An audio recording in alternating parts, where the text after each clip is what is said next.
et bonjour à tous, je suis ravi de vous retrouver en ce mercredi 7 juillet. Bonjour Kevin, bonjour Benji. Salut vous deux, bonjour à vous et bonjour chez vous.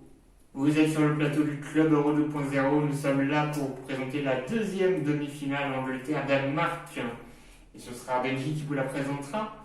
Ensuite on poursuivra avec le duplex, ensuite ce sera le moment de l'attaque-défense et nous clôturerons cette émission avec nos pronostics ainsi que celui de notre consultant, notre invité que vous connaissez bien désormais, Florent Martin. Et donc Kevin, on attaque avec quoi? La présentation des matchs. Benji, la France compte sur toi pour lui présenter la rencontre Angleterre-Danemark.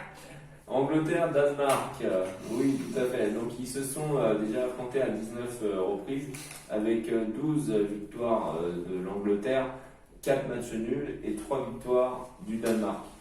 Donc pour résumer le dernier match en question, l'Angleterre a gagné 4 buts à 0 face à l'Ukraine. C'était un match à sens unique, très clairement. Et alors que le Danemark a gagné 2 buts à 1. Il y a eu à noter aussi, donc je repense pour le premier match, le doublé de Harry Kane quand même. Donc il a mis du temps à rentrer dans cet euro, mais là, mieux auteur que jamais. voilà, et je pense qu'il est lancé là. Donc voilà, ça va être un match intéressant.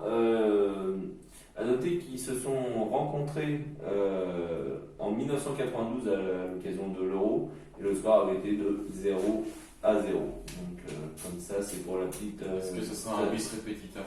On verra tout à l'heure dans les pronostics. Messieurs, si vous avez des choses à ajouter, c'est maintenant ou jamais.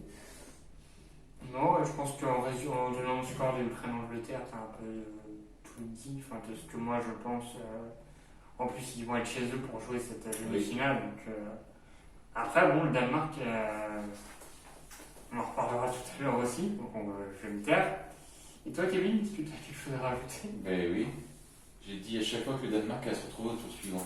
Ah, et là, est-ce que tu vas le dire? Ben oui. Le Danemark sera en finale. Les pronostics, ça sera tout à l'heure. Mais... Et du coup, maintenant, c'est quoi? C'est le duplex. Et nous retrouvons tout de suite Romain. Oui, c'est ça, oui. Je vous entends, c'est bien ça, vous connaissez la chanson par cœur. Bienvenue à vous en plateau et bienvenue à vous derrière votre écran.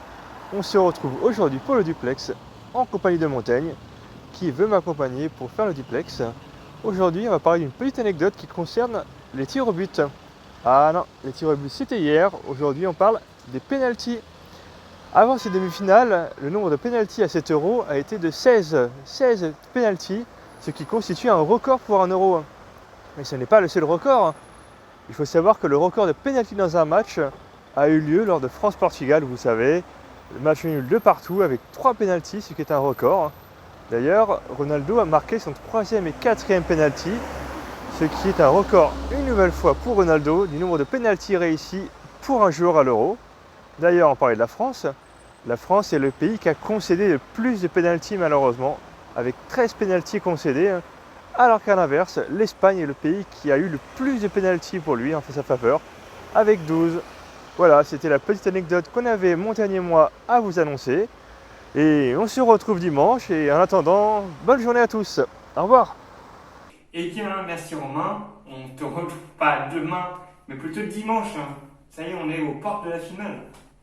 Et oui, ça y est, ça va arriver, j'allais dire vite, mais bon, il y a quand même 4 jours, comme tu l'as dit, à attendre. Donc, Ce fut bon. Ouais, mais bon, désormais, on sait que c'est l'Italie qui sera en finale face, du coup, l'Angleterre ou le Danemark. Suspense. ouais. Mais il n'y a pas de suspense pour la suite de l'émission, c'est l'attaque-défense. Nous allons donc retrouver Damien et Julien. Ils vont évoquer évidemment la deuxième finale et surtout le sort du Danemark. Est-ce que ce pays peut aller jusqu'au bout et battre l'Angleterre? On vous laisse regarder. Et ben voilà, là c'est enfin la dernière demi-finale avant le grand jour. Et donc là on a effectivement l'Angleterre et le Danemark. Et puis moi personnellement je vois l'Angleterre passer. Je sais pas ce que t'en penses, mais bon le Danemark, pas sûr que... Écoute, moi c'est vrai qu'au tout début, Surtout avec le pépin d'Eriksen, j'y croyais pas du tout. Et là, petit à petit, tu les vois franchir les étapes, tu vois une sorte de cohésion de groupe, genre on joue tous pour Eriksen et on est à fond, etc. Tu te dis, mais pourquoi pas réaliser l'exploit de 92, gagner l'Euro. En plus, quand tu vois que c'est une année un peu particulière où beaucoup de gros ont été éliminés avant, etc., tu te dis, il y a quand même une petite chance, quoi. Ouais, après, c'est vrai que je me dis, sur le tableau, la finale, ils ont d'abord joué les Pays de Galles. Je crois qu'ils avaient gagné 4-0. Alors, c'est vrai que c'est quand même un gros score. Après, ils ont joué la République tchèque, ils ont gagné 2-1 dans un match un peu haché. Là, ils vont affronter l'Angleterre, qui est quand même une nation qui compte. Donc, je suis pas certain qu'ils vont franchir cette étape-là. Après, je suis d'accord avec toi, ce serait beau pour l'image, pour l'histoire, et pour Eriksen, comme tu dis, ce serait magnifique. Mais bon, là, je pense qu'ils vont se heurter quand même à une réalité. Ça va être l'Angleterre qui est bien motivée parce que l'Angleterre, c'est pareil, eux, c'est pire. Depuis 66, ils n'ont pas remporté de trophée. Donc, t'inquiète pas qu'ils sont motivés aussi. Et ils jouent à domicile, En à plus. Wembley, la finale à Wembley. Voilà, ouais. Donc oui, effectivement, c'est énorme pour l'Angleterre, tout ce qui peut se passer. Mais le Danemark, je me dis, là, ils sentent qu'il y a un truc qui va se passer et ils sentent qu'il faut qu'ils... Après, quand je dis aller jusqu'au bout, voilà, ça ne veut pas forcément dire gagner la finale, mais au moins y aller.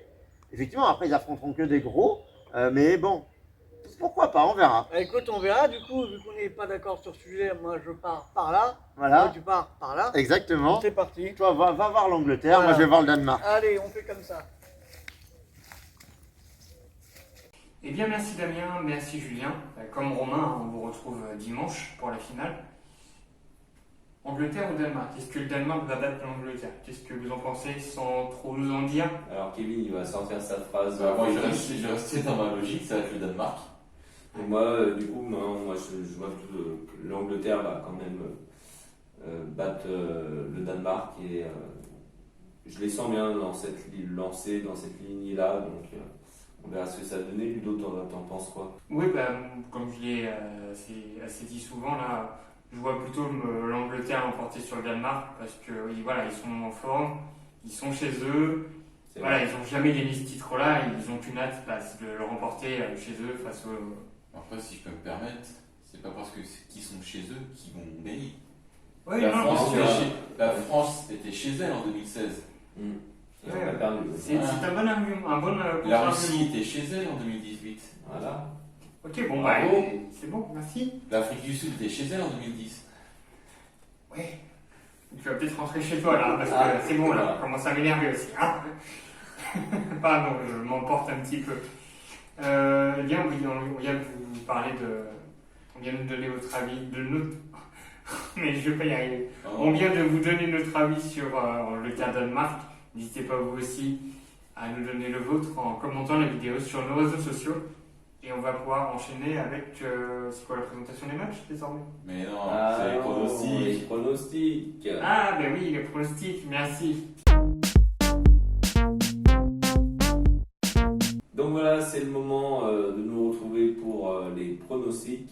Alors je vais commencer par voir la victoire de l'Angleterre, 2-1. Ludo. Ça va, ça ne t'arrange pas de regarder ma fiche et de noter la même chose? Non. Non, je rigole. Je vois également un 2-1 pour l'Angleterre et donc en finale. Et ben moi, c'est un 2-1 du Danemark. Oh. On va demander son avis à Florent Martin. Je pense qu'il ne sera pas d'accord avec moi. Salut à vous, j'espère que ça va bien. On va parler évidemment du match entre l'Angleterre et le Danemark. Ce sera mercredi à Wembley, seconde demi-finale. Un match que toute l'Angleterre attend avec impatience. C'est la troisième demi-finale dans un Euro pour cette équipe d'Angleterre qui, à chaque fois, n'est pas parvenue à se hisser en finale. On espère du côté anglais que ça sera le cas à nouveau. Est-ce que Gareth Southgate va confirmer la composition d'équipe qu'il avait mis face à l'Ukraine, large victoire 4-0, ou est-ce que Gareth Southgate, pour ce sixième match de l'Angleterre dans cet Euro, va mettre une sixième composition de jeu différente? C'est pas impossible, effectivement, parce que, évidemment, lui, il est ultra réaliste, Gareth Southgate. Il s'adapte au schéma de jeu proposé par l'entraîneur adverse par rapport à l'équipe adverse. Et il y aura forcément peut-être quelques modifications, quelques retouches, peut-être en milieu de terrain, notamment absence ou non, présence ou non de Mason Mount. Ça, on verra. Il y aura évidemment des hommes en forme qui seront là, la ligne défensive, il n'y aura pas trop de soucis. Harry Kane retrouvé, auteur de 3 buts en 2 matchs. C'est une équipe d'Angleterre largement favorite, avec un Raheem Sterling qui est toujours aussi détonnant et toujours aussi intéressant. Quand il marque pas, il fait des passes décisives. Est-ce que Grealish va faire son retour ou pas, lui qui est surtout très intéressant à chaque fois qu'il rentre? On va voir tout ça. En tout cas, les Anglais abordent ce match en tant que favoris dans un stade de Wembley où la jauge sera fixée cette fois-ci à 60 000 places. Autant vous dire que dès mercredi matin, tous les supporters anglais qui ont leur billet vont converger vers Wembley pour vivre les dernières heures avant le coup d'envoi de ce match tous ensemble, communier. C'est un rendez-vous extrêmement important. Mais face à cette équipe d'Angleterre, il y aura cette équipe du Danemark et une des énormes surprises, une équipe qui a beaucoup de volonté, ça c'est une évidence, une âme, et ça c'est peut-être sans doute ce qui est le plus important, et surtout qui aborde ce match totalement libéré. Ils n'avaient pas forcément prévu de se retrouver en demi-finale, ça n'était plus arrivé depuis 1992. Forcément, ils abordent ce match en outsider, avec beaucoup moins de pression. Et effectivement, la clé du match, c'est sans doute de savoir si les Anglais vont parvenir, par rapport à ce match face à l'Ukraine, qui était quand même un match relativement aisé, on l'a vu au niveau du score, au niveau du jeu proposé aussi par les Ukrainiens. Ça va pas du tout être la même chose, c'est une équipe du Danemark qui joue bien au ballon, qui est extrêmement présente aussi, et qui a l'habitude de prendre les devants. La clé du match, c'est sans doute si les Danois marquent en premier, comment les Anglais qui n'ont jamais été menés au score, qui n'ont pas pris de but dans cet Euro vont réagir. C'est sans doute ce que veut éviter Gareth Southgate. Mon pronostic, c'est une victoire de l'Angleterre un peu plus étriquée qu'on peut l'imaginer, 2-1 après prolongation et avec un but des Danois en premier, histoire de voir si les Anglais ont du répondant ou si finalement ce match c'est un peu le plafond de verre de la sélection de Gareth Southgate. J'étais un peu long, désolé. Je vous souhaite de très bonnes demi-finales et notamment ce super match Angleterre-Danemark avec une ambiance qui sera extraordinaire. C'est vrai qu'on est en temps de pandémie, que c'est un peu compliqué pour beaucoup de choses, mais il faut profiter aussi de ces ambiances-là parce que ça vaut vraiment le détour. À bientôt. Merci Florent Martin. Et oui, il n'est pas d'accord avec moi. Eh bien, ça y est, vous avez nos pronostics ainsi que celui de Florent Martin. Pour le résultat de cette rencontre, comme hier, c'est ce soir à 23h, si ça se termine à la fin du temps réglementaire. Je vous rappelle rapidement que la rencontre Angleterre-Danemark est à 21h. Théoriquement, elle est diffusée sur beIN Sport, c'est sûr, et sur TF1, mais n'hésitez pas à vérifier vos programmes télé pour ne pas louper la rencontre, ce serait bête. N'hésitez pas aussi à nous donner vos pronostics pour cette rencontre sur nos réseaux sociaux, Facebook, Instagram, YouTube. On vous rappelle qu'il y a un petit cadeau pour le ou la meilleure à la fin de la compétition. Et quant à nous, on se donne rendez-vous dans 4 jours, enfin dans 5. Oui, pour la finale, enfin. Et oui. Ça va être, j'espère, une belle finale. Ouais.